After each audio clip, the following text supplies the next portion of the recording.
7 beses ng mas mataas ang naitalang kaso ng hand, foot and mouth disease o HMFD sa bansa kumpara noong nakaraang taon. Ang detalye sa sentro ng balita ni Denise Osorio. Live, Denise.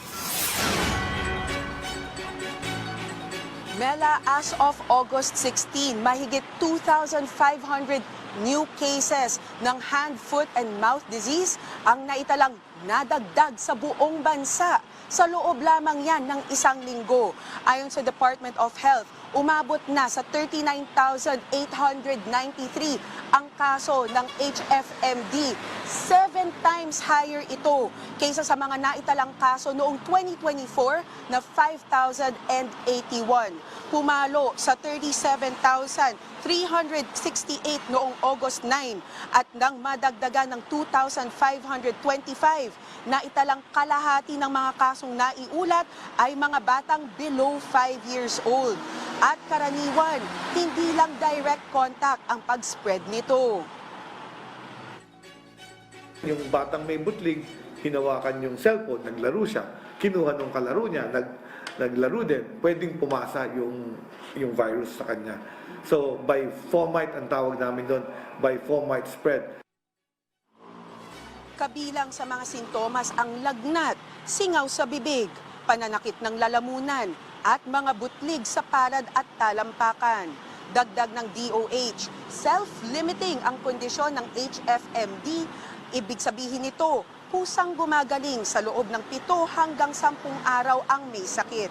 Mababa rin ang mortality rate nito, ngunit kailangan pa rin mag-ingat para hindi ito kumalat sa mga bata. Ang mortality rate halos 0 eh. Wala naman namamatay sa hand, foot, mouth disease. So, ako, prevention pa rin. Number one thing we can tell people is hand washing, frequent hand washing, and isolation kung lumabas yung mga butlig. Paalala ng DOH, kung makitaan ng mga sintomas ang isang bata, agad na magpakonsulta at panatilihin munang nakabukod o naka-isolate hanggang 10 araw o ayon sa payo ng doktor. Kasalukuyan ding nakikipag-ugnayan ang DOH sa mga lokal na pamahalaan para paigtingin ang monitoring ng mga kaso.